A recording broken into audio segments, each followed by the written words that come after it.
go through that what I go through. It's a grace of God. A good life is desirable. In fact, it is a legitimate desire. But that quest means different things to different people. For some, it could be as simple as access to basic necessities of life: food, shelter, clothing, and safety. But for others, it may be much more complicated.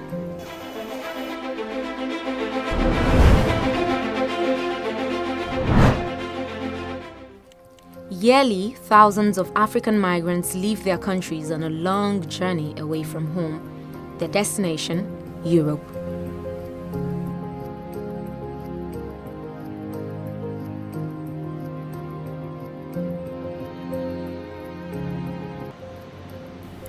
I established direct contact with a returnee, a young Nigerian whose main goal was to expand his business big enough to make his family comfortable.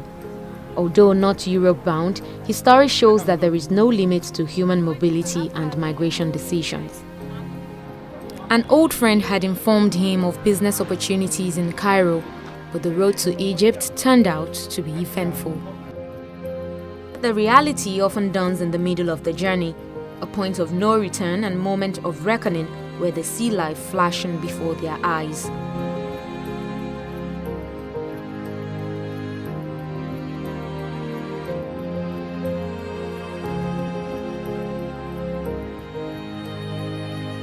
From Kano, there's a bus taking us to Sinden.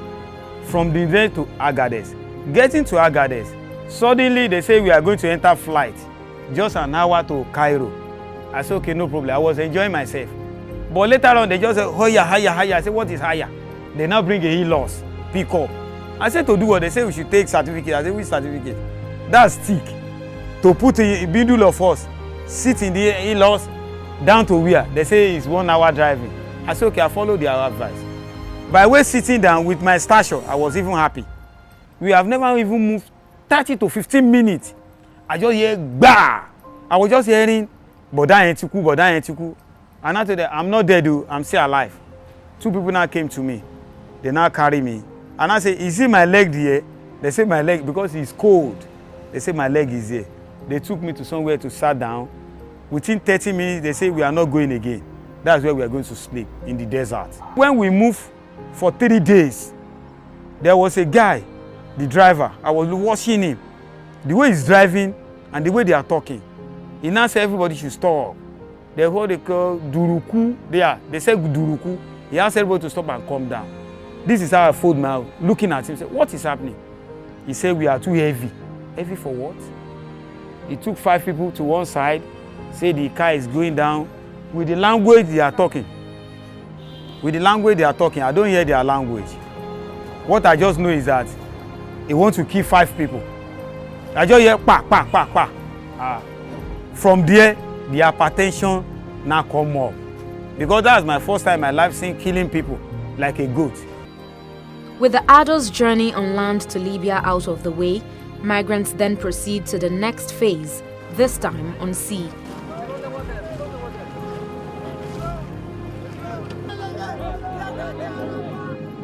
Any failure at this point comes with dire consequences. There was a man they call I don't want to call it the Shama in Saba. He's now one I run to. I want to go back home. I'm going back to my country. The man said, no. Move on. When you get to Tripoli, you jump to Italy. I said, okay. I follow the advice. Getting to Tripoli, we will get to the sea. There's a camp they used to put us. We always sat down before going. It can even take you a month before they brought you to the Lampa. They call it Lampa. That's Balu. But the first day, I saw some people coming back with bending hand, bending leg. Some have died. They say I should ready to go. I say yes. Coming back, they return us back to camp. I don't know the camp is jail. We are just dumped there 3-4 months. Equally as deadly is the Middle Eastern route. Even more heartbreaking is that victims can be lured by persons considered trustworthy. A trafficker can be anyone. When I was struggling with life, I finally get a job as a waitress. I met with a friend. We all think in Nigeria that facing one or two challenges, when you meet with the pastor, talk about it, pray about it, you believe everything will be okay. And that was what happened. They advised me to meet up with their pastors, and we meet up with the pastor, and that was the whole arrangement of traveling and leaving the country. And the initial plan was Canada, not traveling to an Arab country. It was not Oman. So at the long run, I was working. I do send my salary and even the tip I get as a waitress then to the pastor to work on my visa. And at the long run, we realized that the pastor was fake and there was nothing coming out of it. So we met with the person the pastor was introducing to us, standing as the agent. They said, okay, there's a country that we can go to currently now, which is called Oman. That was where we were told that it was Dubai, close to Dubai. They share border with Dubai. And we all know Dubai very well because Dubai is a very popular country, okay. Since it's Dubai, okay, we would go there.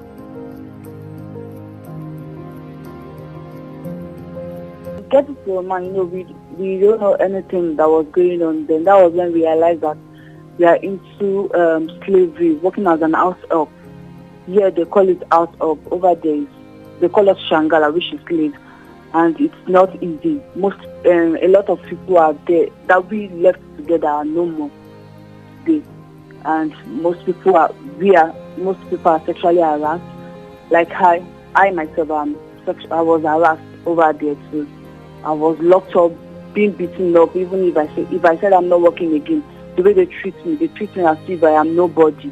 And they don't care if I live my life or not because they believe that they've actually paid our country, like they've paid an agent here in Nigeria. They sell us out for 2 years. So they let us know that 2 years we can actually do anything for us, and we have no question, and we have no right over ourselves for that 2 years. The mass exodus of African migrants through irregular channels has created room for exploitation and gross human rights abuse in the already volatile Libya. Detention camps are literally hell on earth. And so, in 2017, the European Union, in partnership with the International Organization for Migration, started funding voluntary return programs to assist migrants stranded in these informal prisons.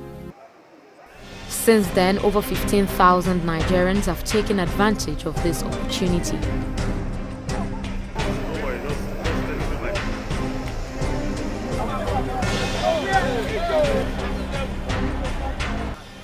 But a cloud still hangs over many of the returnees. It is the stigma and worry of starting a new life. I wish to travel, but not that kind of travel in my life. There's some people I met in a bus.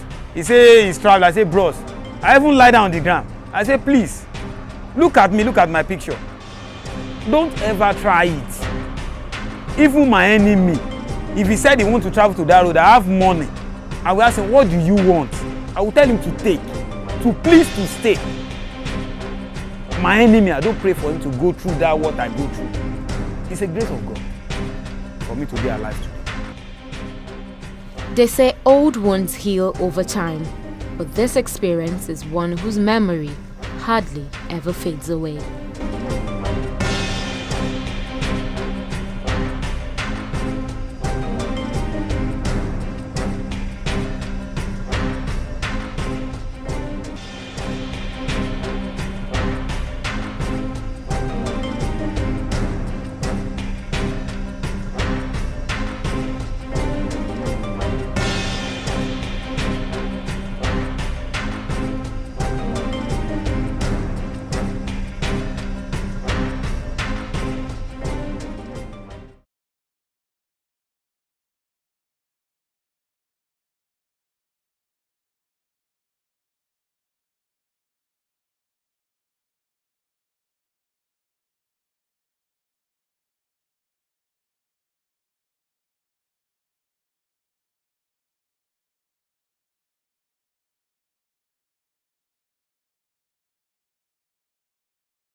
With its mission and vision, therefore, the Fayev Academy emphasizes the teaching of religious subjects such as Islamic religious knowledge, Islamic jurisprudence, Quranic memorization, and Arabic language. As the name of the school connotes, that is the First Islamic English Education Foundation, we lay particular attention on the two sides, that is the English aspect of education and the Islamic aspect, without compromising one to the other. The school also organizes weekend classes in Arabic and Islamic jurisprudence for adults. This all-encompassing educational paradigm is aimed at orientating the children while still at an impressionable age on morals, ethics, and basic decency, including how to dress, eat, sleep, and conduct themselves in public. Yeah, the standard year in year out has been consistent and just increasing and improving, and I think being in a position to see it from two different angles, from two different views as well, you do really see that these kids are well-mannered. It is actually baffling to see they are very well-mannered. And I think if kids can go out into the world with this level of training, then you just almost always know that the sky is only the starting point, really. So yes, I'll say it's definitely even done more than enough. An ultra-modern educational institution, Fayev Academy boasts of nursery, primary, secondary, and advanced sections. Its day-to-day operations and the general ambience of its premises are a model of organization and efficiency. Each classroom, for example, seats no more than 20 students, with male students on one side and their female counterparts on the other. Ablution points within the premises are also separated for male and female students and staff. The same goes for the 50 toilet facilities situated on the premises. We have well over large water reservoirs. We have over about 18 large water reservoirs that we have children that uses the water for ablution as they like, 5 times a day. Water bathing, not 10, not 20, not 100 of them. Bathing morning and night, washing of clothes, toileting. Thanks to this uncompromising emphasis on excellence both in academic and moral upbringing, Fayev Academy has enjoyed numerous recognitions, awards, and honors from multiple stakeholders in the sectors of education and youth development in Lagos State and beyond, including the 2008, 2009, and 2021 National Quality School Award, an annual honor instituted by the Quality Management Development Institute in Lagos to recognize educational organizations and individuals adjudged to have distinguished themselves when measured against the framework of global best practices in education. Fayev Academy offers a comprehensive educational package which encompasses all academic subjects, including language arts, mathematics, social studies, and science. In addition, however, the curriculum is made more robust and holistic by such non-academic but equally important subjects and programs as physical education, art, health and career planning, and information technology. In school curriculum, we run 3 major curriculums: Nigerian curriculum, British, and Islamic curriculum, which is Islamic culture. We have an in-house gym where the children enjoy themselves. Even while they're in classroom, they do go in there to enjoy themselves. Not to mention the numerous excursions that have taken the students to various countries along the West African coast, such as Benin, Togo, Ghana, and Cote d'Ivoire, as well as various states across Nigeria. All these activities have gone a long way to enrich and challenge successive generations of students to ever higher levels of achievement and competence as they prepare to engage the emerging global marketplace of goods, services, information, and ideas. In the process, Fayev Academy has produced a first-class core of alumni who are excelling both locally and internationally in their respective fields of professional and vocational endeavor, and serving as proud ambassadors of their alma mater. Worthy of mention in this regard is Dr. Abdul Hasib Suenu, who holds a PhD from the University of Canterbury in England and now works in the office of the Managing Director of the World Bank in Washington, D.C., USA. In the end, Faef Academy has, in its almost 4 decades of existence, demonstrated its commitment towards the actualization of its most fundamental objective, namely the formation of Muslim character in line with the following statement. A Muslim pursues spiritual goals through all his or her worldly endeavors. His or her behavior embodies and reflects Islamic morals and values. Pursuit of knowledge is among a Muslim's highest priorities, and a spirit of inquiry is a prerequisite. Faith and action work together to lead a Muslim toward higher knowledge and progress, sound individual life choices, and service to society. In a world of pervasive violence, moral corruption, political upheaval, and increasing lack of personal responsibility, Faef Academy is developing in her students the values of honesty, compassion, self-esteem, and respect for others, pride in honest work, a commitment to justice, and an acceptance of differences. And those are the values that will continue to guide the growth and trajectory of Faef Academy in the years and years to come, inshallah. A key factor in the success of Faef Academy all these years has been the loyalty, dedication, hard work, and commitment of its workforce, both academic and non-academic.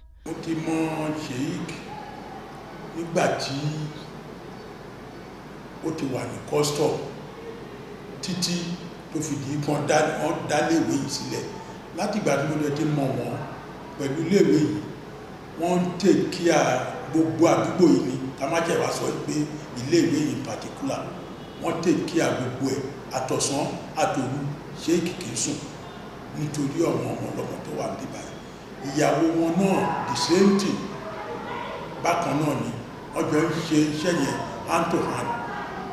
Anything tó bá ṣẹlẹ̀ báyìí wọ́n máa pè ní emergency a ní kí n máa bọ̀ kíákíá o kán lè romi lo tí mi ò bá débi ṣéèkì ò ní sùn bí n bá débi bàbà ó dìgbà tá a bá rectify tá a bá ṣe iṣẹ́ yẹn láti dájú débi pé tọ́wọ́n ọmọ yẹn tán fi ní problem wọ́n fẹ́ lómi ni o wọ́n fẹ́ lo anything ni o tán máa rí lò bó dẹ̀ ṣe iṣẹ́ electrical náà ni pé iná ṣe kíní kan gbogbo ẹ wo àwọn big gen tó wà ńbẹ̀ yẹn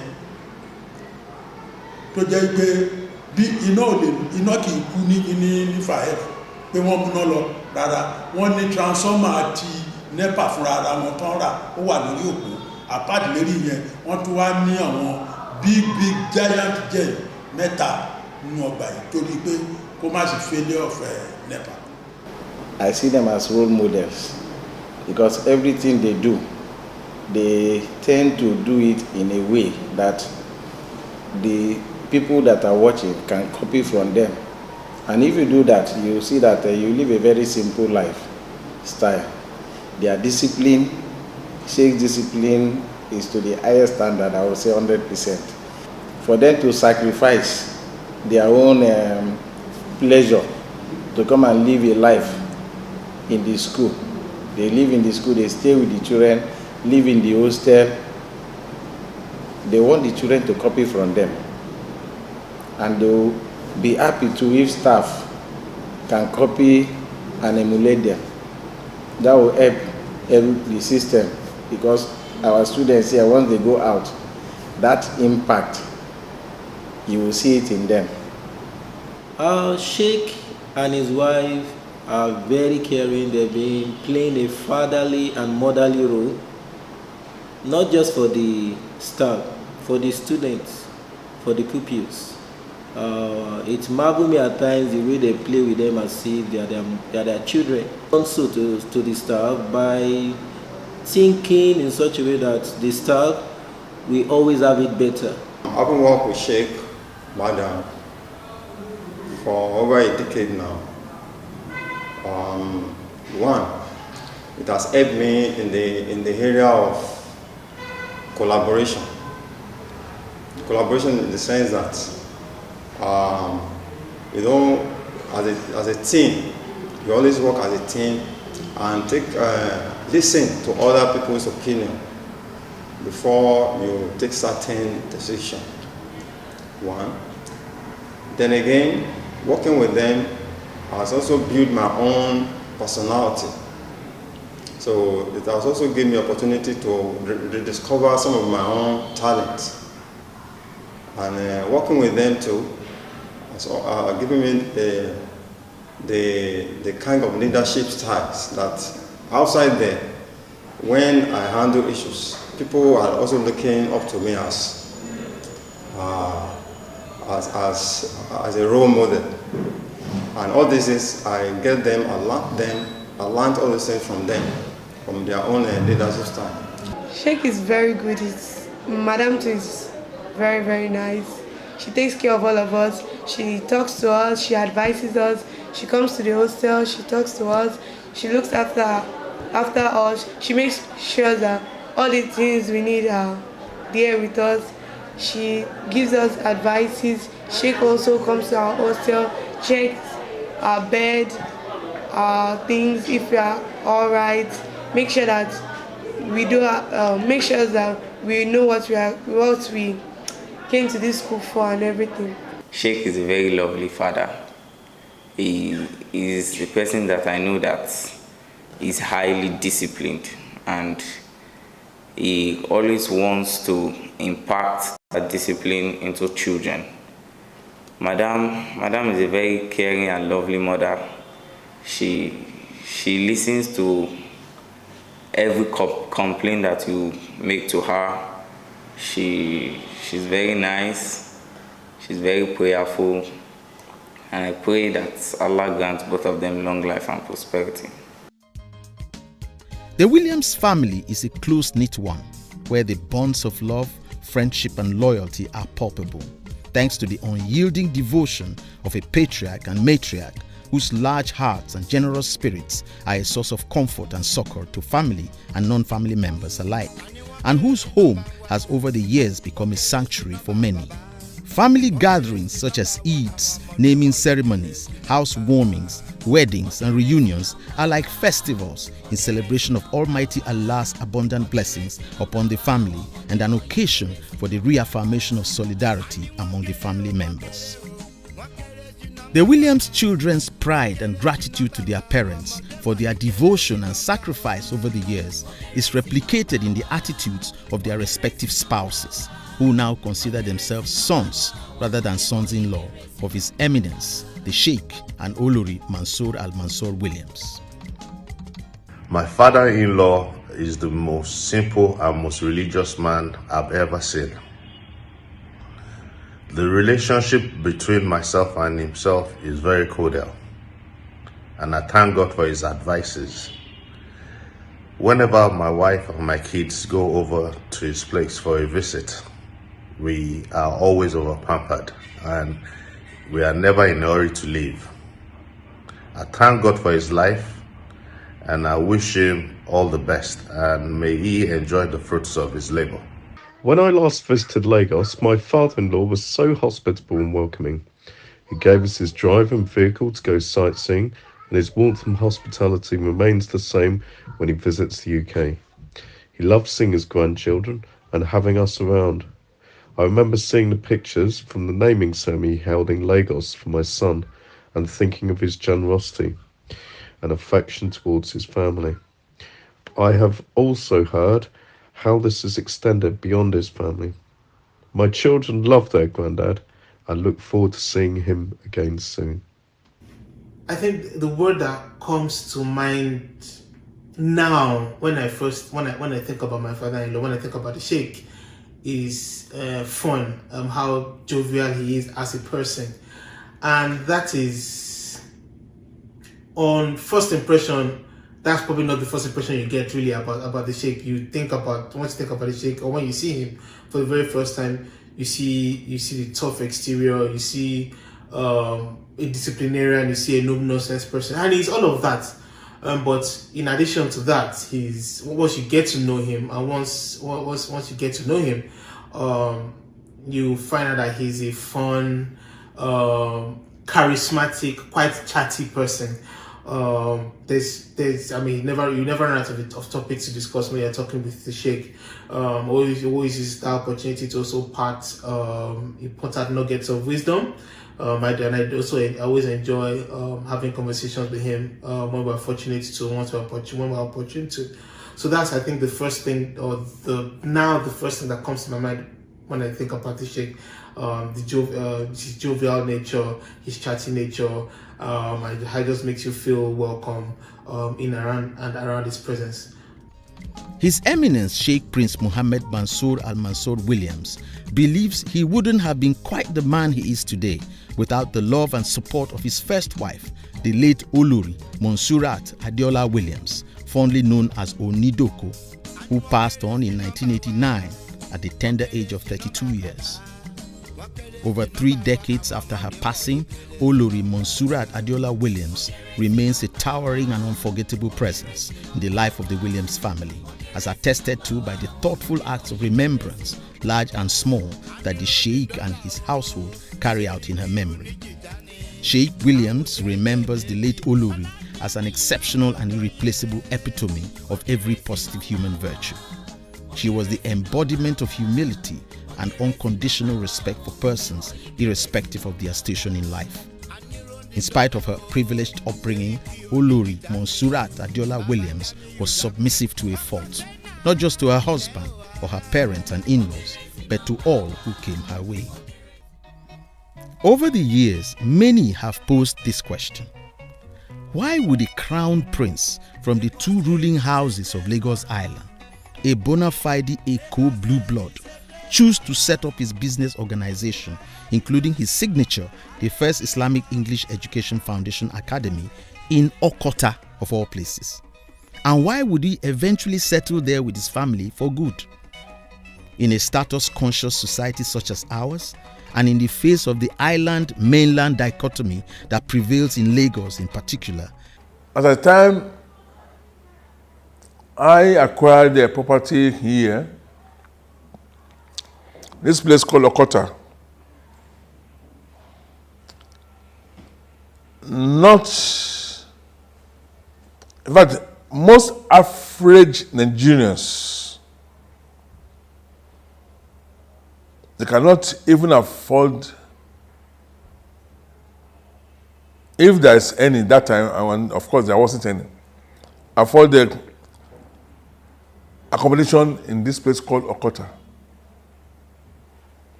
I can remember some 40 years plus back, Okota used to be called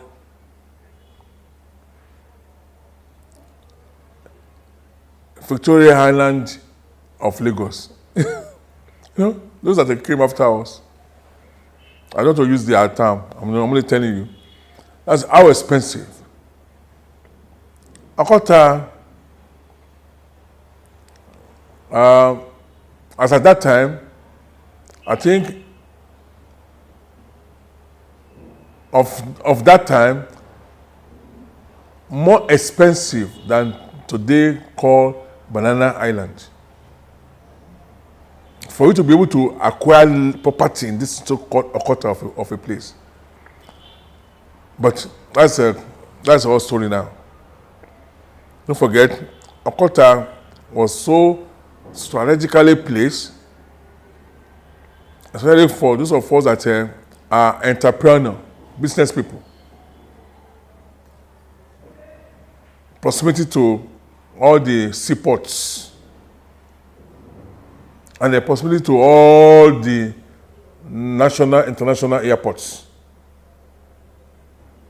So, it makes it easier for us to travel out and come back, not going through the hassle of traffic all over the place. The working class hustle and bustle of Okota is a world away from the chic glamour and elegance of the island, with its fashionable tree-lined neighborhoods, its fine waterfront residences, and the sleek automobiles that ply its broad avenues. I did not acquire this property for what it is today.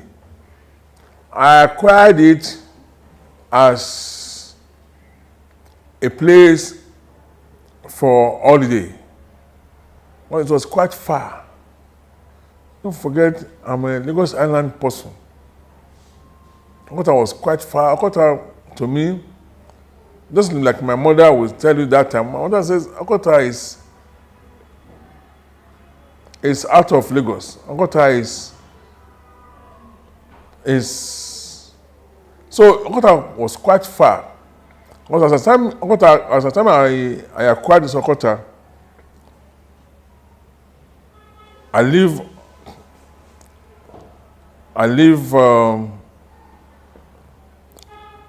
in Surulere. But at the time I developed Okota, I moved to Victoria Island. So even from Surulere to here is far. How much more Victoria Island to this place is quite far. But eventually, I developed the place for my holiday resort. And I'll be coming out for holiday, seeing it as a very far place, as a Western region, as we normally call it those days. As eventually, the issue of Islam propagation setting into my life. Yes, I've gotten this property and the building here some 7 years before turning to what it is today in 1985. It has been here before I used it in 1985 for what it is now. So all that time it was just abandoned here. More or less the most first of its kind in this Okota axis. More or less about the first story building of modern design. That then in some late 70s like that. Àsìkò kan gbogbo àdúgbò yìí ó jẹ́lẹ̀ omi tó dẹ̀ jẹ́ pé Fayef Anthony Fayef fún rẹ̀ òun ló ṣe kò kárí bí gbogbo àdúgbò yìí wọ́n ṣe fíìlì ẹ̀ tómi kú òǹbẹ̀ òun ló lé omi kú ò. His Eminence Prince Sheikh Mohammed Mansour Al-Mansour Williams' decision to go against the conventional practice in this regard speaks volumes about the essential character of the man. Many people think that it's not possible, it's actually possible. If only and understand our environment and know what exactly we want. This place we are now, this recording is taking place, is so designed for not only for today, for the present, for the future, and for our retirement. So, give and take, we are going to retire here, and by the time we retire in here, we will still be functioning as we are functioning. It's so designed like that. We have our gardens designed here, already here for retirement. We have a terraces designed. We have the accommodation itself designed. So these are all that most of us in this part of the world needs to do. One, it is safe. It radiates from him like the rays of the rising sun. For the years I've known him, I've never got any bad impression about his behavior, whether at home or in public places. And nobody has ever come to report any criminal or untoward behavior from him. So to me, he's a man of the people, he's a gentleman. I know Sheikh is getting old, and I know he's never tired, and I know until he leaves the earth, he will continue to remain the person he is. he can't change his style because of age. And I pray that God give him long life. So that, and I also pray that people emulate him and try to impact others too. My wish for them is for God, for Allah to spare their lives so that they will experience, even if it is not all, bits or part of why Fayev Academy was set up. Èrò mi sí wọn ni wípé ọjọ́ tí ń wà lórí wọn àti ìyàwó wọn nísìnyí bí tọ́jọ́ náà dé yìí ọjọ́ àdálẹ́, but mo wish wípé nínú àwọn ọmọ wọn kàn jẹ́ kó mójútó iléèwé yìí, torí tọ́jọ́ bá dálẹ́ kí iléèwé yìí kó má parun, kó má gẹ́tọ̀, kó má lọ bẹ́ẹ̀, kàn jẹ́ kí inú àwọn ọmọ wọn àìdá kan àbí méjì irú iṣẹ́ tó wọ́n ń ṣe yìí kọ́wọn ọmọ wọn understand ẹ̀, kán mọ̀ nípa ẹ̀, kán lè gbé iléèwé ìdúró, kán lè gbé lárugẹ. Mo wish láti jẹ́ pé kán ṣe bẹ́ẹ̀. I feel like there's a certain age you get when you feel like, oh, someone has achieved much in life. So I feel like achieve is very subjective because what is achieved, like different things. But I would say, I know he's very proud of Fayev. So even if I look at it from that angle, I know that just being able to have grown Fayev this long and to this extent as well, I think definitely is something that is a big feat in itself, that even I can attest to, that is being able to achieve successfully. And I think obviously having a family as well, this close-knit, and being able to keep everyone together in itself, being able to train all his kids very well. I love my dad so much. I wish him the very best of good health, of more strength, of peace, of joy and laughter. Long before it became the so-called new normal in the wake of the coronavirus pandemic that swept across the globe in 2019 and 2020 and forced authorities everywhere to impose rigorous lockdowns that kept people within the confines of their homes for days, weeks and months on end, the practice of working and conducting his business empire from home was already an integral part of everyday life for Sheikh Mohammed Mansour Al-Mansour Williams. In a world that is undergoing rapid and disruptive changes to the way we live and work, not only from COVID-19, but also from new technologies and previously unheard of sociological paradigms, the Sheikh has long been an enthusiastic proponent of this way of life. Moreover, as any resident of Lagos will tell you, commuting across this vast metropolis on a daily basis to and from work is a grueling affair with potentially disastrous consequences for one's physical and mental health as well as quality of life. As far as Sheikh Williams is concerned, working from home is a different, healthier and far more excellent alternative, and one that more people ought to imbibe for the sake of their sanity.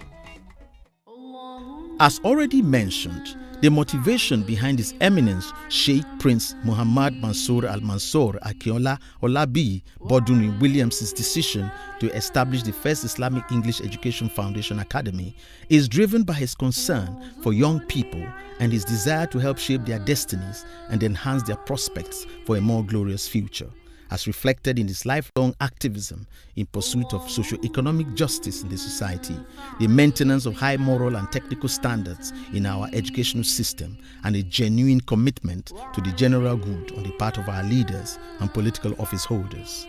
By extension, Fayev Academy reflects his hopes for the larger Nigerian nation as a whole, and his determination to ensure that in the long term, Fayev Academy will serve as a catalyst towards the attainment of our collective quest for a just and prosperous nation, and for the continued sustenance of our most cherished values as a democratic society driven by an unflinching faith in the power and providence of a faithful, just and merciful God.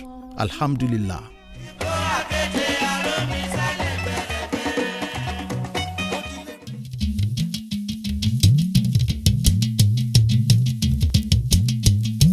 ọmọọba àdó ọmọọba akínṣemọyìn ọmọ olúkòkun àgánrún owó ọmọọba àlùfọ̀n moko mbẹ̀bí ọmọ adíjọ́náwó bowó nú jẹ́ ọmọ àyìnmí ní ọ̀rọ̀ ọmọ ọ̀bín ní aróguntayò ọmọ òsínwìnìgbéwìnìkọ ó fi nǹkan wìnìwìnì tọkọ̀ ṣe ọmọ alówó lọ́kọ̀ bí òyìnbó òyìnbó dé tán owó òun pọ̀ sí ọmọ òpè bẹ̀rẹ̀ ní gàdú ganràn ọmọ wọn kì í fọkọ́ ró wọn kì í fàdá ró bí a kò ró a kò gbọdọ̀ kúrò nídìí ẹ̀ ọmọ àtùpà gàdú ganràn tó ń jóni lọ́wọ́ àwọn tó ń jó lọ́wọ́ wọn fi í banú ẹ̀gbẹ́ ìgangan kò ṣeé lù lẹ́sẹ̀ òun ràwọ̀ kó ṣe bí òṣùpá ẹni agbádé fún ládé yẹ ọmọ alápá ò jàgbòkò fún yàn ó gbágbòtà ó fowó ẹ̀ fóbìnrin kábíyèsí akínṣemọ́yìn ọmọ ọba àdèlé ajósùn ọmọ òrókò rigi mátìdí ọmọ ọba àlùfọ̀n ọmọ olóde òkúta ọmọ àgbà òsínlù ìlú bàjẹ́ baálé ilé kú ilé daworo ọmọ dẹ́gẹ̀ tutù lẹ́yìn ó gbóná nínú ọmọ òjì lóru kénini òbẹ́nini lókùnkùn ọmọ òṣùpá lé ẹni ògún ọ̀nà ọwọ́ ẹ̀ bá tó kó lọ́dún ṣe ọmọ òsì wùnìgbéwùnì kọ ọmọ àgbààgbà tí ń gba ará àdúgbò ó gba sókènù ó gbà páàdì ó gba sódẹkẹ́ tọmọtọmọ à ń ròde ìráná à ń wo ìlú èkó lọ́kọ̀ọ̀kan akíkanjú ọmọ tó ń gbógun jálé bàbá ọmọ ògbọ́rọ̀ yẹ̀wò bí elédùnmarè ọmọ kẹlẹ̀bẹ̀ òjòwú kò wù gèrè aráàbí ní arógùntayọ̀ ọmọ ta ni oníkòkò ń fojú di ọmọ òru là ń ṣèkà ọ̀sán là ń ṣèmẹ́lẹ́ ọmọ afíjú wọjà ó ní gbẹ̀ǹdẹ́kẹ́ ọ̀bùn wọjà pa ṣìọ̀ṣìọ̀ ọ̀bùn ṣìọ̀ṣìọ̀ ní rẹrù afíjú wọlé ọmọ bíbí eré kò ṣeé fowó rà ọmọ abẹ́kò ló jìjàdù ẹwà ọmọ eríjogún ọlá àtùpàdù ganràn ọmọ ọlọ́gbọ́n dorí ẹja mú ọmọ òdíyán ọmọ ogun lòdìbò ọmọ òbí ní arógùntayọ̀ ọmọ òdíyán ọmọ ogun lòdìbò ọmọ òbí ní arógùntayọ̀ ọmọ àrófọbabẹ́gùn ọmọ afẹ́lẹ́lẹ́ wọlé ọba ọmọ ẹni òbejì ọmọ ẹni bèjì ó yàṣọ ọmọ òyìnbó fòkun ṣọ̀nà ẹyẹ fojú ọ̀run ṣòdédé ọmọ afọbajẹ ìlú èkó ọmọ ajẹkọba tó jẹ elétò òrogun ẹnìkan ò lọ agbada ògbóná ìgbàdo òta ètò òsì ọba òjẹ kábíyèsí o kábíyèsí o kábíyèsí o.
The Nigerian custodial system. The vulnerable state of released inmates or prisoners. The temptation, resistance, and victory.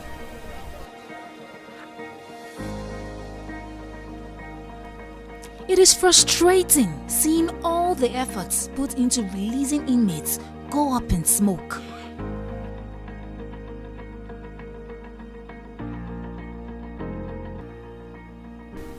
Yeah, they come out, sometimes into the cold embrace of a hostile world. Sometimes there is no one to receive them.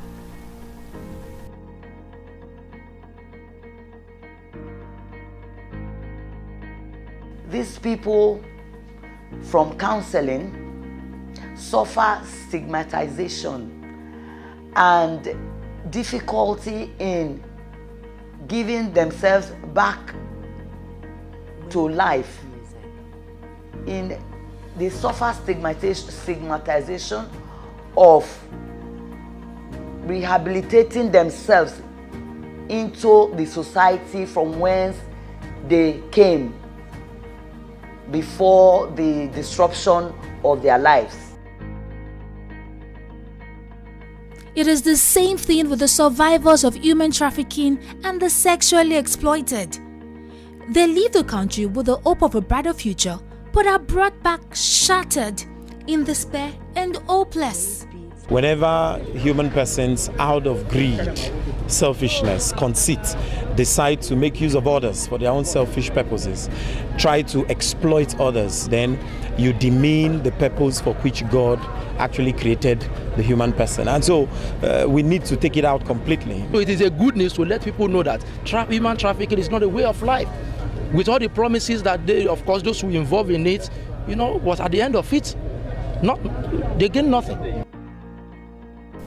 And even when family members or friends manage to turn up, the journey towards rehabilitation is usually impossible without a skill. And when there is a skill, there is no support structure, no availability of basic trade equipment, and no money to procure them. It is a near impossible situation for the ex-prisoner. He needs shelter, at least temporarily, and skills to help him or her maneuver society that has increasingly become a place where dreams come to die.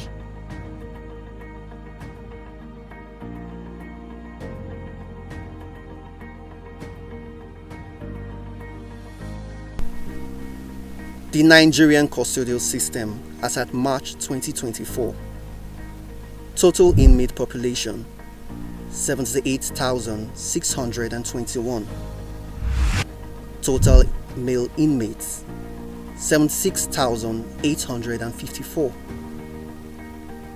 Total female inmates 1,767. Total convicted inmates 24,444. Convicted male inmates 24,000. Convicted female inmates 444. Total awaiting trial inmates 54,177. Awaiting trial male 52,854. Awaiting trial female 1,323.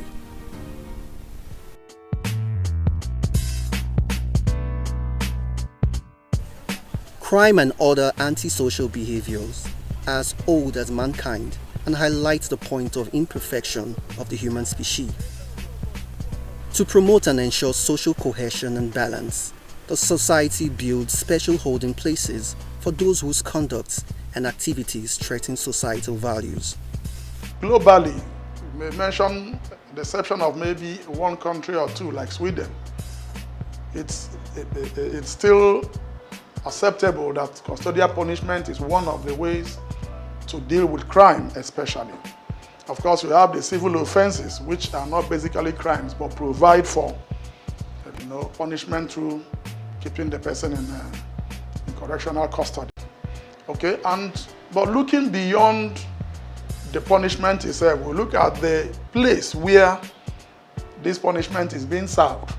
How adequate has our correctional centers or facilities been over the years?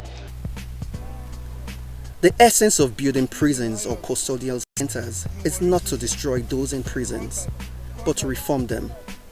Sadly, in spite of efforts by the authorities, only an exceeding small number of those who come out of custodial centers end up redeeming their lives. A much greater percentage continue with lifestyles that take them back into prisons. The accommodation where they stay, they are made to lie on the bare floor, on mats, and they stay so tight in a cell. Many of them told us that the cells, which should be occupied by 15 to 18 people, have 60 people in them. How reformational in nature can that kind of thing be? So if you look at the practical aspect of it, you will see that it is not reforms, rather it is more of dehumanization. A defective criminal justice system, an unforgiving, unsympathetic, and fearful citizenry, lack of post-prison opportunities, and absence of adequate opportunities have all combined to work against social reintegration of the formerly incarcerated. The narrative must change. New opportunities for redemption must be embraced.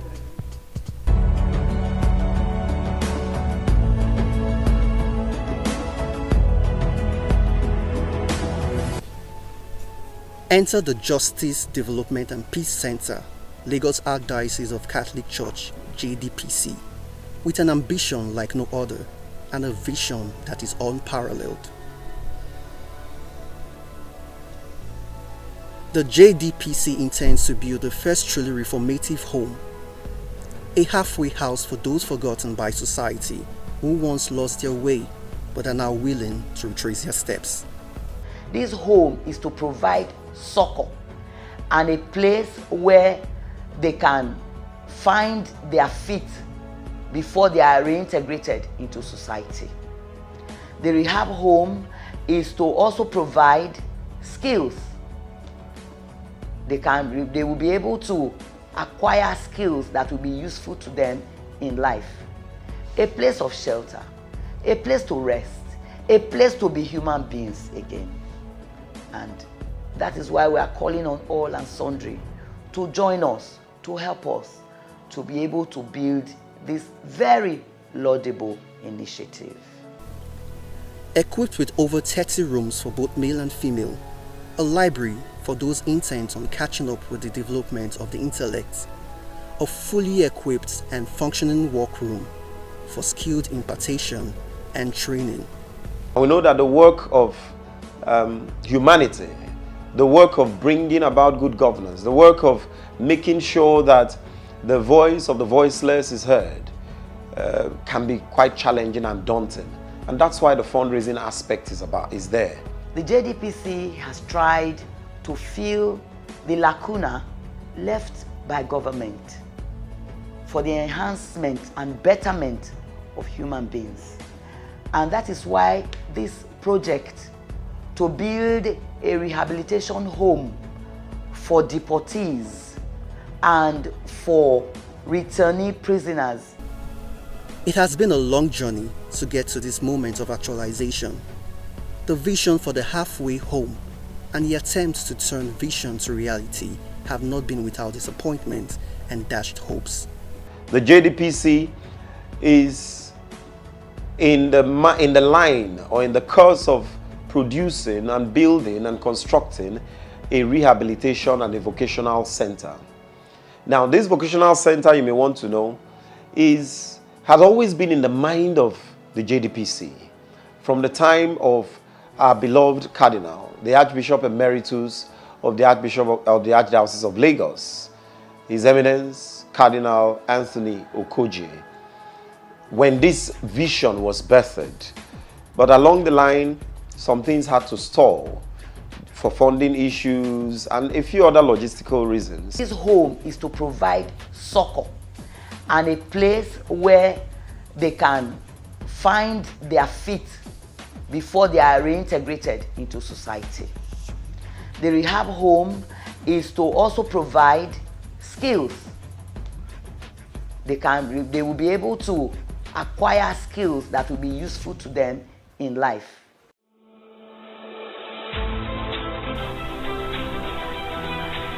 There is hope for everyone regardless of their circumstances.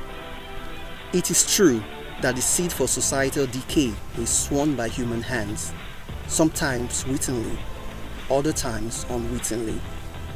But it is also a fact that the society has within itself the power to self-regulate and the ability to redeem itself. So it is so with those who find themselves at the bottom of the ladder, such as ex-convicts or inmates, as well as victims of sexual abuse, exploitation, and trafficking. After all, if Mary Magdalene and the thief on the cross could find last-minute redemption, who then can be immune from God's mercy if they open up their hearts? We know full well that there are a lot of persons who, for want of maybe man's inhumanity to man, have found themselves in very underprivileged and disadvantaged positions in the society. We have a lot of destitutes. We have our friends, our brothers and our sisters from the correctional facilities who have been set free, and sometimes they find nowhere to go. They find nothing to do. We also get to read in the news every now and again the migration processes that take place in the country and how certain of our brothers and sisters are being repatriated and brought back to the country from the Middle East, from Libya, parts of Africa, and of course from Europe.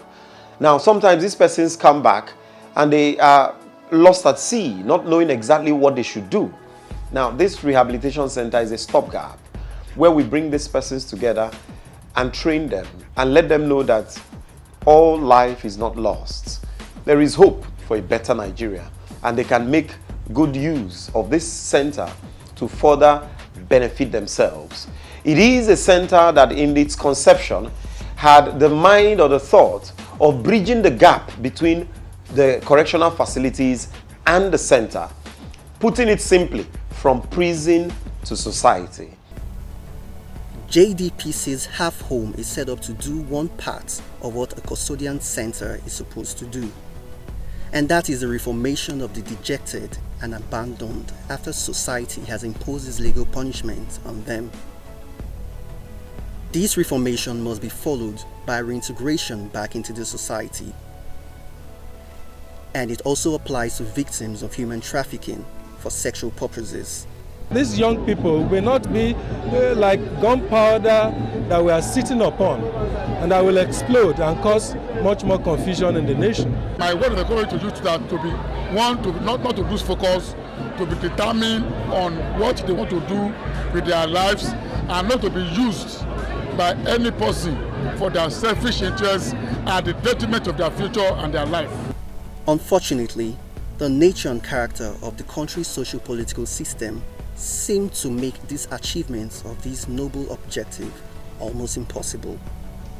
In the past 6 months, my organization, for example, has released over 50 people in different correctional centers in Lagos State alone. In instances, we ask them how adequate is accommodation, feeding, Medicare, recreation. These are the things that should be basic. They are not yet reformatory in nature.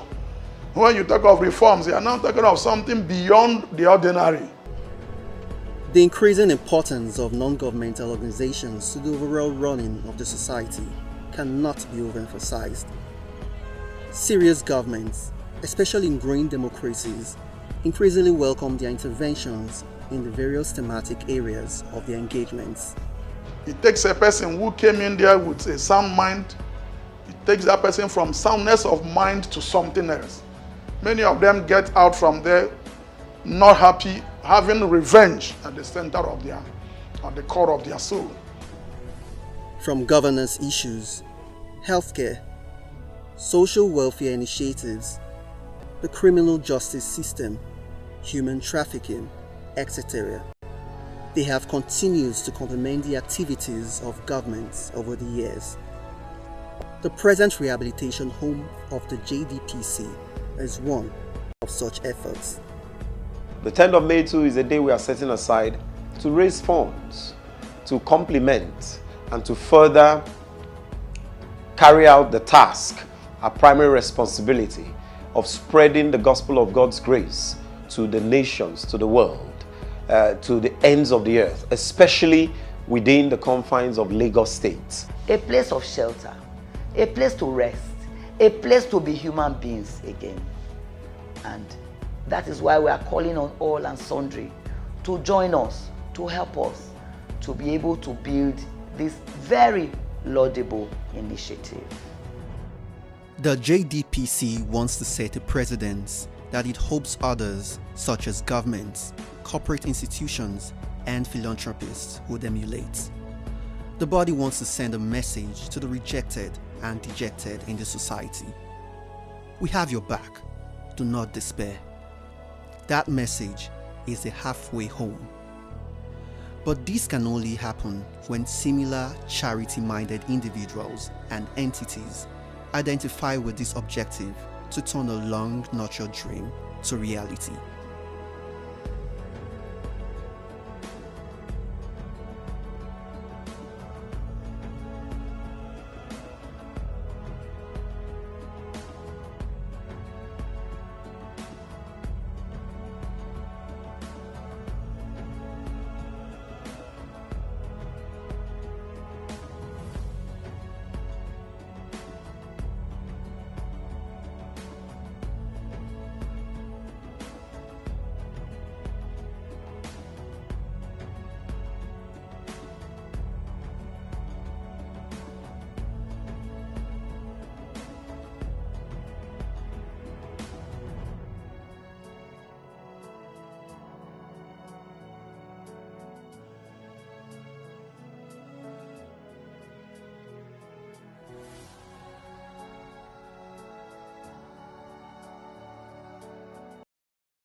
They advised me to meet up with the pastors and to meet up with the pastor, and that was the whole arrangement of traveling and leaving the country.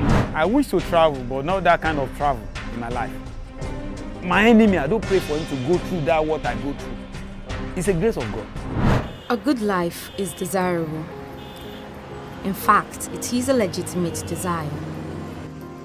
But that quest means different things to different people. For some, it could be as simple as access to basic necessities of life: food, shelter, clothing, and safety. But for others, it may be much more complicated.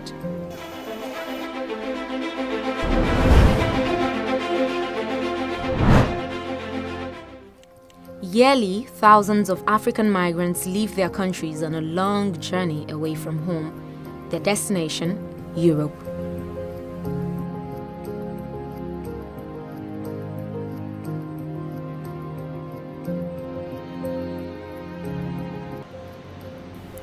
I established direct contact with a returnee, a young Nigerian whose main goal was to expand his business big enough to make his family comfortable.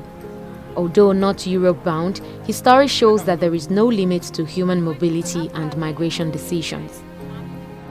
An old friend had informed him of business opportunities in Cairo, but the road to Egypt turned out to be eventful. The reality often dawns in the middle of the journey, a point of no return and moment of reckoning where they see life flashing before their eyes.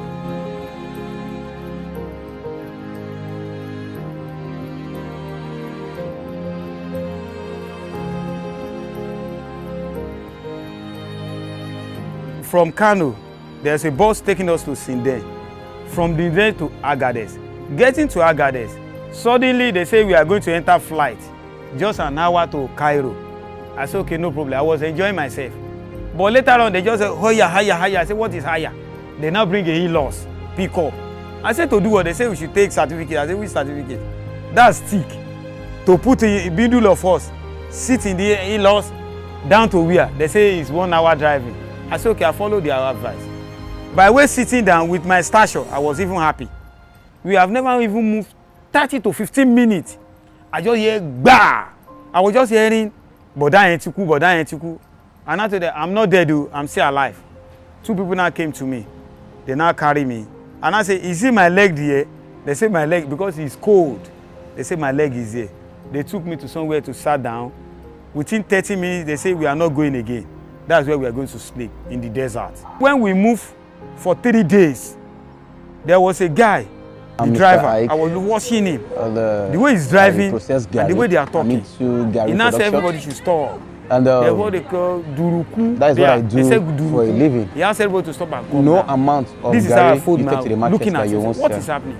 Because it's a food where the rich and the poor eat. We took 5 people to one side, say the car is going down. With the language they are talking.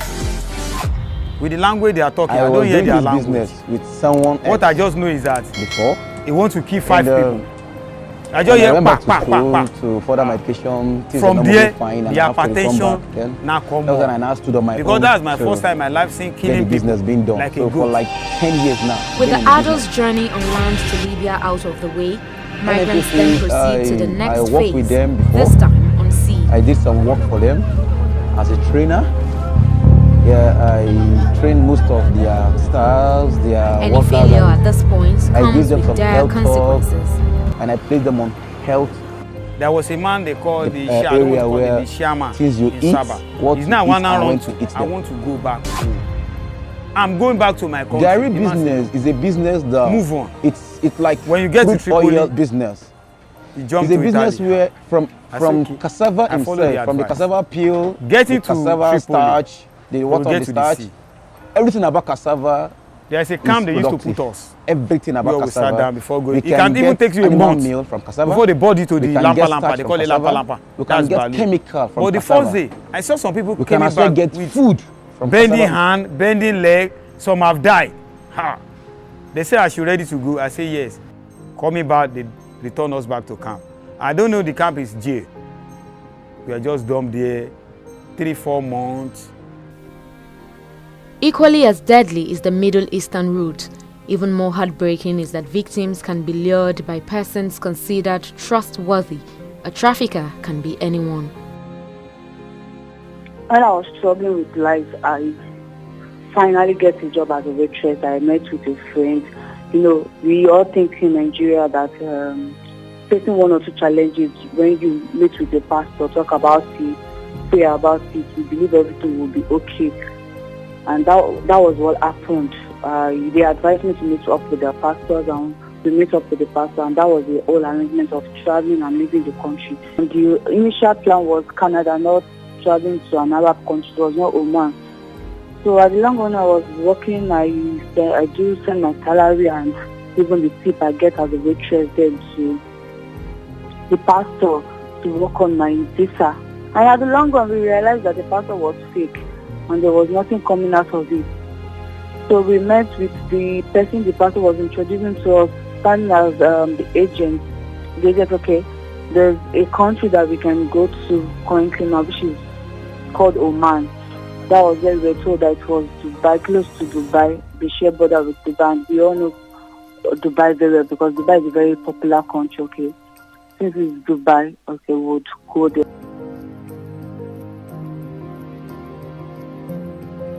Getting to Oman, you know, we don't know anything that was going on then. That was when we realized that we are into slavery, working as an house help. Here they call it house help. Over there, they call us Shangala, which is slave. And it's not easy. A lot of people are there that we left together are no more there. And most people are sexually harassed.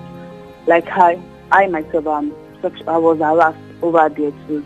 I was locked up, being beaten up. Even if I said I'm not working again, the way they treat me as if I am nobody, and they don't care if I live my life or not because they believe that they've actually paid our country, like they've paid an agent here in Nigeria. They sell us out for 2 years.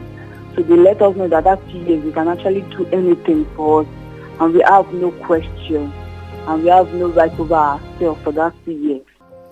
The mass exodus of African migrants through irregular channels has created room for exploitation and gross human rights abuse in the already volatile Libya. Detention camps are literally hell on earth. And so, in 2017, the European Union, in partnership with the International Organization for Migration, started funding voluntary return programs to assist migrants stranded in these informal prisons. Since then, over 15,000 Nigerians have taken advantage of this opportunity.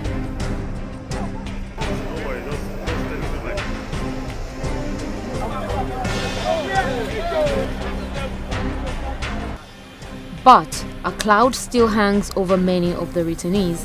It is the stigma and worry of starting a new life. I wish to travel, but not that kind of travel in my life. There's some people I met in a bus. He say he's traveling. I say, bros, I even lie down on the ground. I say, please, look at me, look at my picture. Don't ever try it. Even my enemy, if he said he wants to travel to that road, I have money. I will ask him, what do you want? I will tell him to take, to please to stay. My enemy, I don't pray for him to go through that what I go through. It's a grace of God for me to be alive today. They say old wounds heal over time, but this experience is one whose memory hardly ever fades away.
Gari production, and that is what I do for a living. No amount of Gari you take to the market that you won't sell, because it's a food where the rich and the poor eat.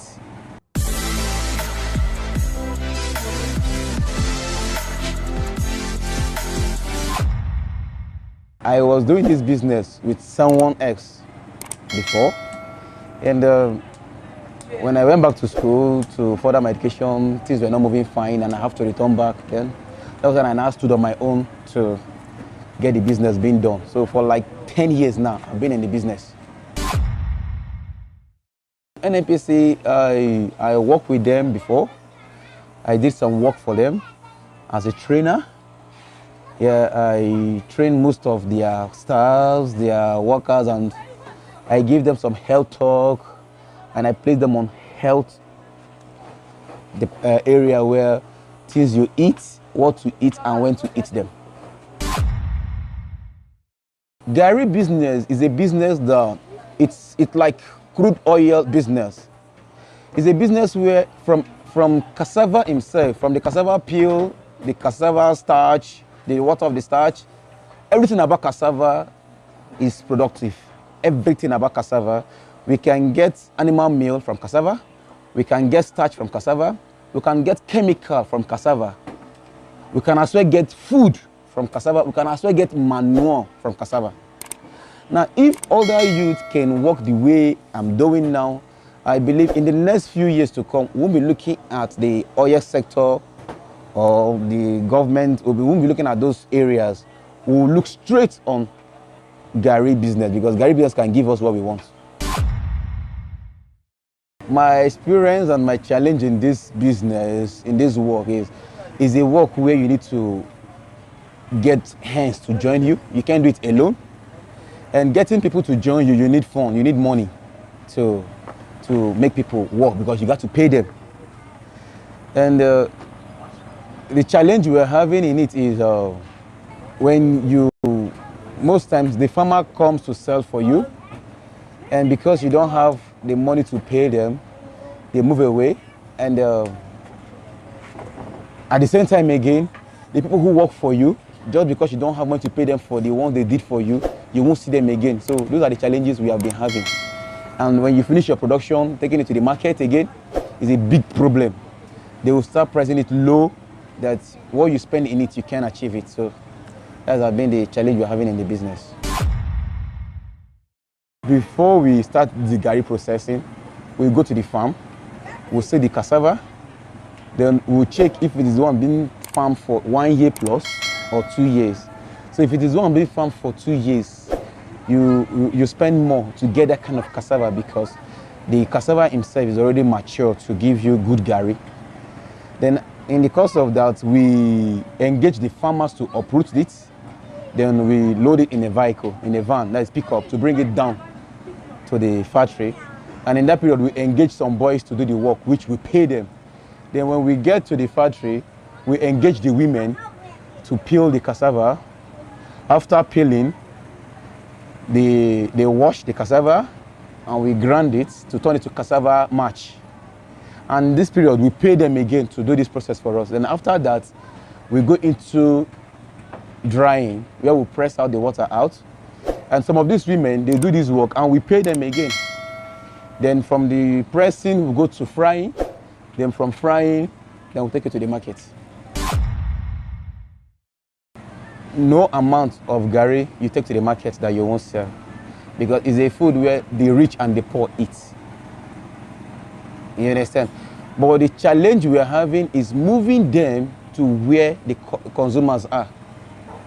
Because the consumers are the ones that will tell you how good and how well the Gari is. Now, most times, the people who move it to us, they charge us much. That when we get to the market, the consumers cannot buy, because we got to add what we spend moving it to the market.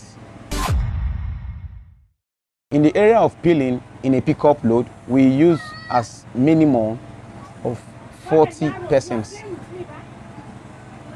to produce 1 pickup of cassava, that is peeling.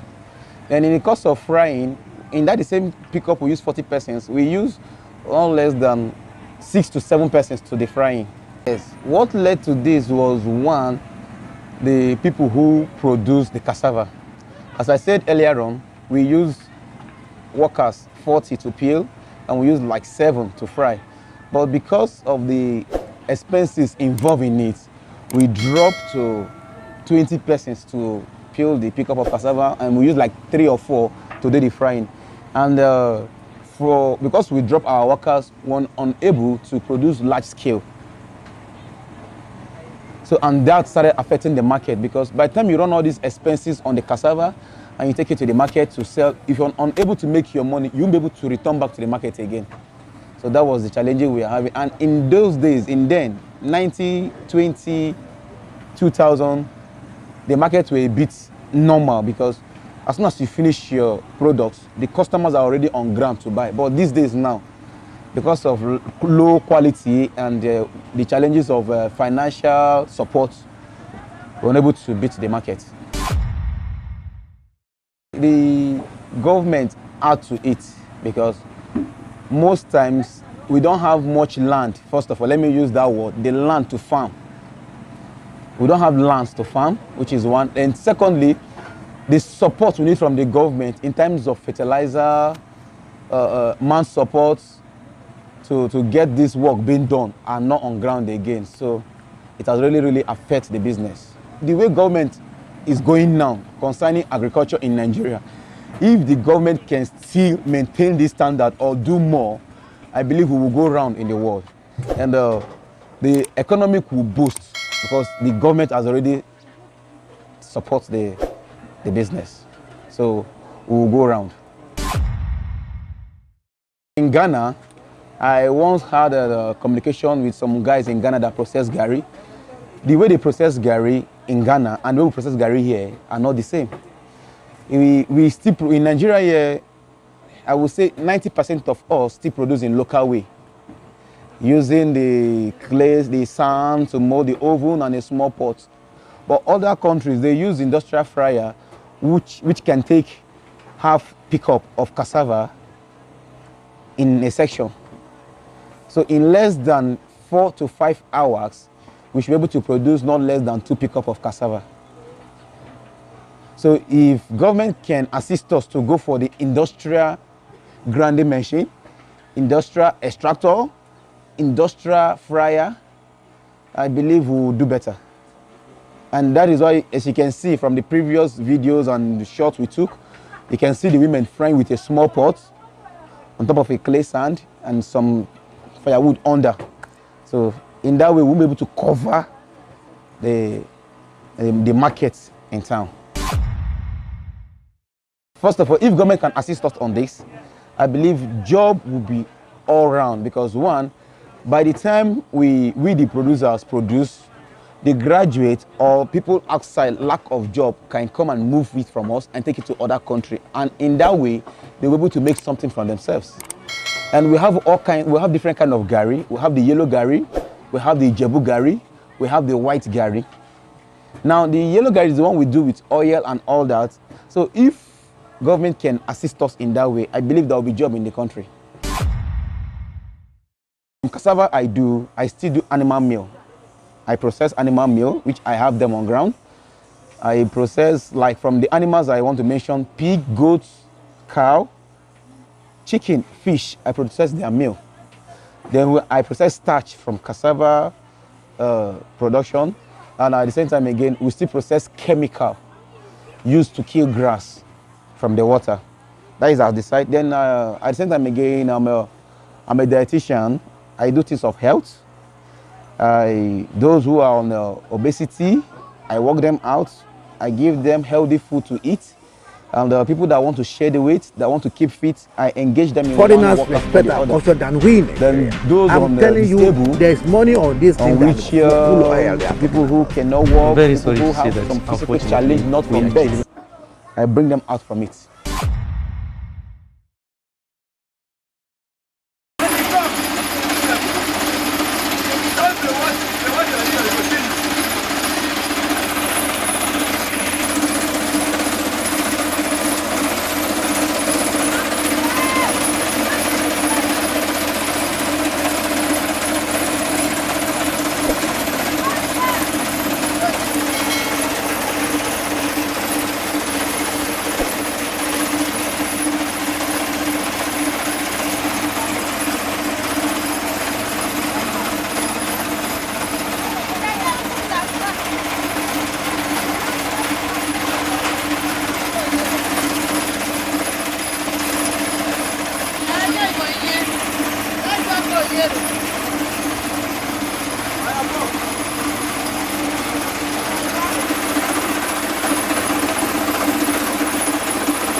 Where my phone?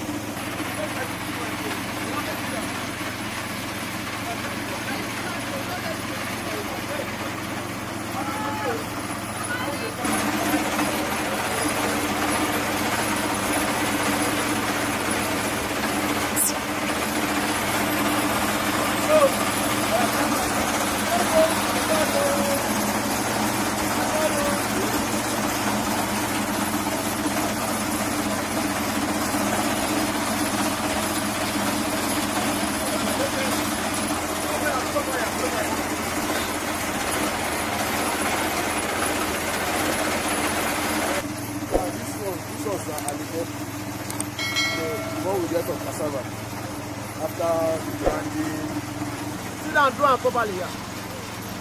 No one will finish.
Now, who's that you come back now? You get one last month. I hope so all is well. But you can't give me one number. Just as I lost your number. You can't give me one number. What they call the number? So they call the number. Now give me the number. Just that we thank God. Government is see us small. The government say we know they too carry, but we see it.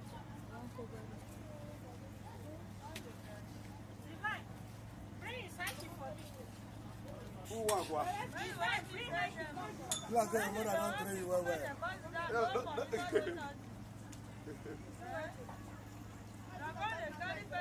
Only at the fine.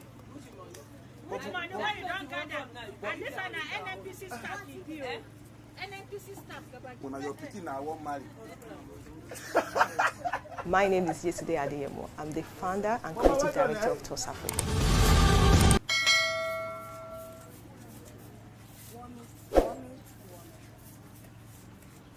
That boy.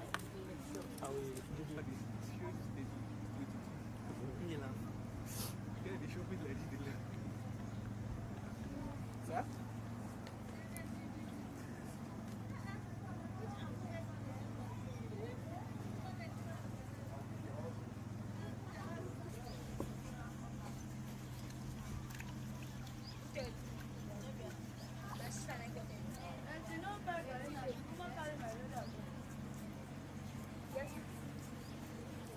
You know, when they don't see you wear suit, they will come to say, you know, no cassava. No man, this is ready for town where they look poor boy. You come. No, I better know they bring. Now all vice versa. So now two sides there. Now two sides there. They know they bring. You see now, you know how to make a marry. Which guy I know go bring? Wait. So let's Nice one. You see, that's how Just much. Yeah.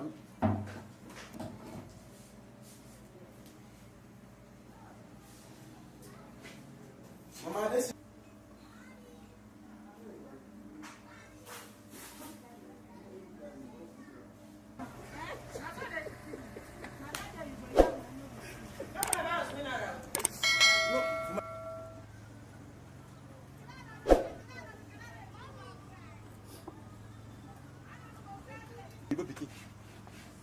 Yo,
The bright sunshine of Nigeria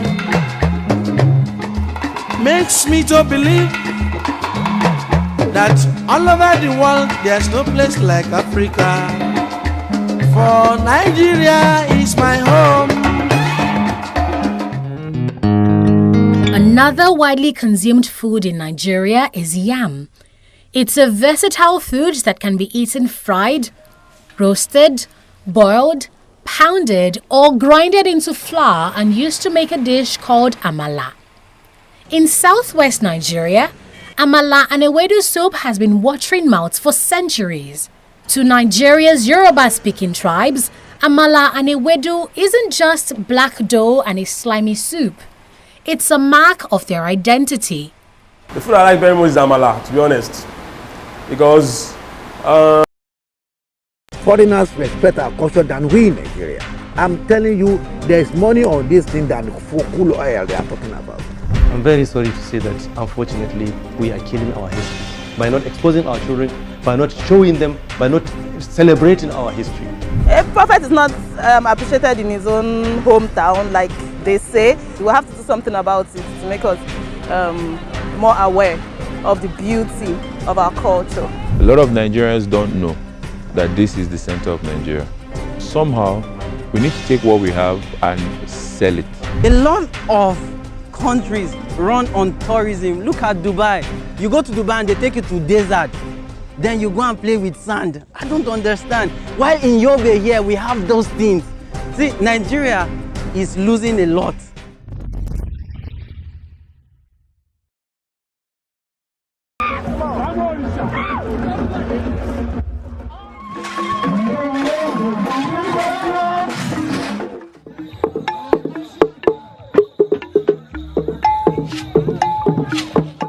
This is a story of Nigeria that is hardly told.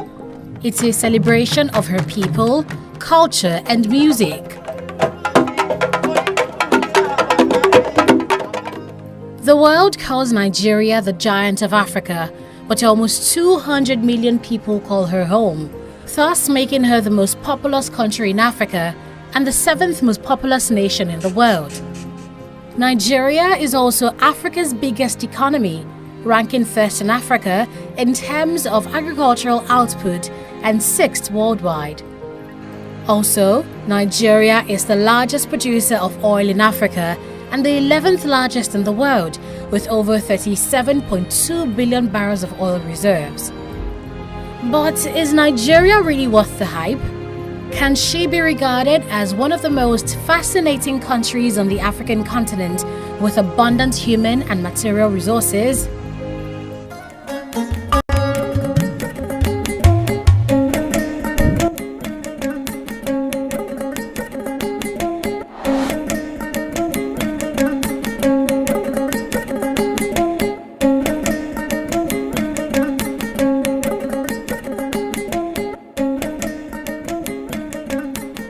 Our journey to unravel Nigeria's rich culture first takes us to Kano, the 2nd largest city in Nigeria. In pre-colonial times, the Kingdom of Kano was an economic powerhouse. Traders were exporting goods like leather, quilted cotton, and dyed fabrics from Kano to northern African countries via camel caravans and then to Europe. In fact, what is popularly regarded as Moroccan leather were leatherworks by Kano craftsmen exported to Morocco through the Sahara Desert. Hausa at that time was the most widely spoken language in Africa after Swahili. Many centuries later, we've come to see if Kano's economic vibrancy still endures.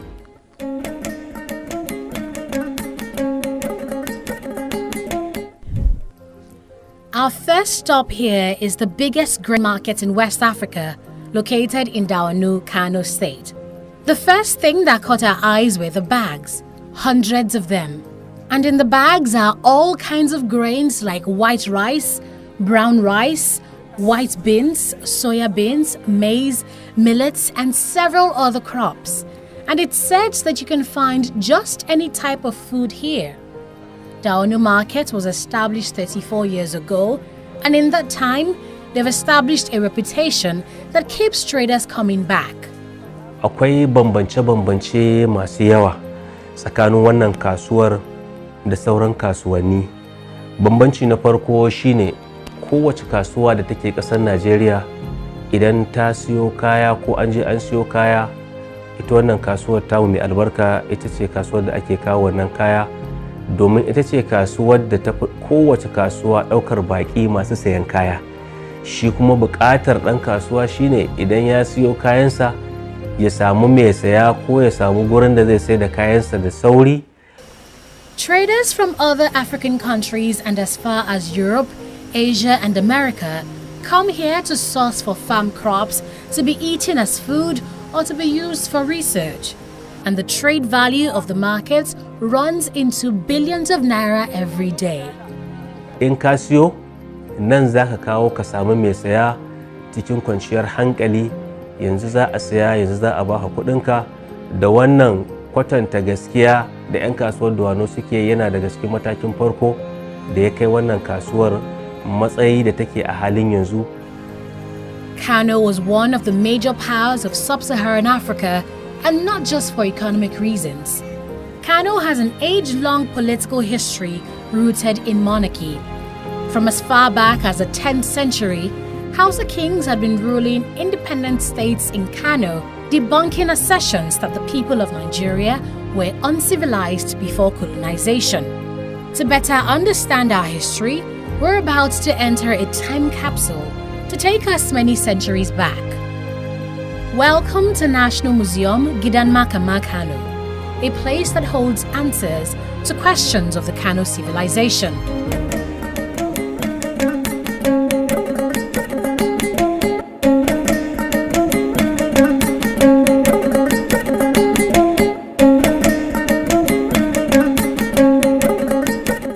In 1442, the 17th king of Kano, King Abdullahi Barja, built this structure as a residential complex for his grandson. When Barja's grandson later became a senior councillor in the king's palace, or Makamang Kano, the house came to be known as Gidan Makama Kano, meaning House of the Senior Councillor. When the British came in 1903, they conquered Kano and they took over Kano in 1903.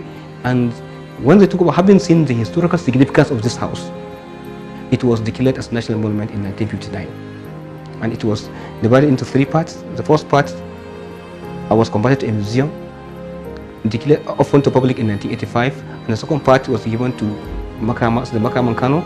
And the last part of the house, they established an elementary school, now Gidan Makama Girls Junior Secondary School. Our visit here coincided with the excursion tour of Hanan International College. One of the teachers tells me the students are here because of the need to learn about the history of Nigeria and to better appreciate our identity. I'm very sorry to say that, unfortunately, we are killing our history by not exposing our children, by not showing them, by not celebrating our history, by not, showcasing what we have. Look at history of 700 years, 800 years, 400 years. Look at this building that's been standing for over half a millennium. And it's still standing and it's magnificent. This is local indigenous technology, indigenous knowledge. So it's something that we really need to revive. Since Gidan Makama Kano became a museum 59 years ago in 1959, tourists from all over the world come here to see the wonders of ancient Kano, like weapons of war, royal attires for the Durbar festival, musical instruments, and even a vintage experience of what a traditional room in Kano looked like.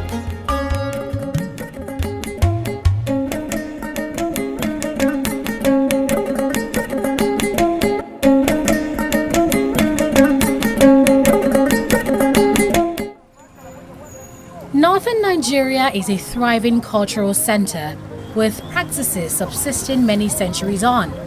An example of this is pottery, one of the oldest forms of art. At this pottery market in Kano, traders display an array of rainbow-colored pots that have not just an aesthetic appeal, but also a functional purpose. They are used as vessels to serve dishes or store water. Abdurrahim first mixes clay with sand, rolls it into a ball, glazes it with ash, and then molds it into his desired shape. He learns the art of pottery making from his parents, who learns from his grandparents. From his earnings as a pots maker, he has trained 13 of his children to university level. Wato kamar wannan sana'a tamu, sana'a ce na gaya ma wata ci gaba sosai, wayannan mutane daga ƙasa suna zuwa su saya, su tafi da shi su ma su yi sana'a su ci riba su sassayar ga jama'a. Kai wannan abun har Saudiya ake kai shi. A takaice kenan. Nan ba a ta Maiduguri, Gombe, Kaduna, Bauchi, ina ne ga sunan da masaya ko daga ina. One of the reasons why pottery is so popular in northern Nigeria is that it has a unique cooling feature. Water stored in the pots becomes as cold as though it was refrigerated, making it an ideal choice for storing water in a region that's the hottest in Nigeria. If I carry you go banana, my guy, you go love Lagos. After many days on the road, we arrived Lagos, the city that never sleeps. There are more people in Lagos than there are in Kano, Port Harcourt, Abuja, Aba, and Ibadan combined. It's a whopping 23 million people. Lagos is famous for being fast-paced and its residents regarded as street smart. A popular food here is agege bread. For millions of Nigerians, agege bread is a quick breakfast, a heavy lunch, and a late dinner. Agege bread is unique for its soft texture and delicious taste, but it's often unbranded. So we set out to trace the origin of agege bread, and we were led to factories in the Agege suburbs of Lagos. At this bakery, bakers work in a fast-paced environment, mixing flour and other ingredients, milling, scaling, leaving it to rise, and baking at a specific temperature. When the bread is ready, it's removed from the oven hot. Agege bread, in terms of quality, superb. In terms of quantity, price something. There's no problem. Agege bread is a staple food. No bromate added to it. This is just simple and pure. Gbogbo ayé ló fẹ́ràn búrẹ́dì Agege àtẹ̀wà gan-an. Búrẹ́dì wa dáa púpọ̀ torí wípé kò ní bromate nínú. Bread is not a traditional Nigerian food. So how did it become so popular in the country? Oyeyemi Shitu comes from a family of bread bakers. His father began selling bread made by foreigners who lived in Nigeria as far back as the 1960s, and he has since passed the business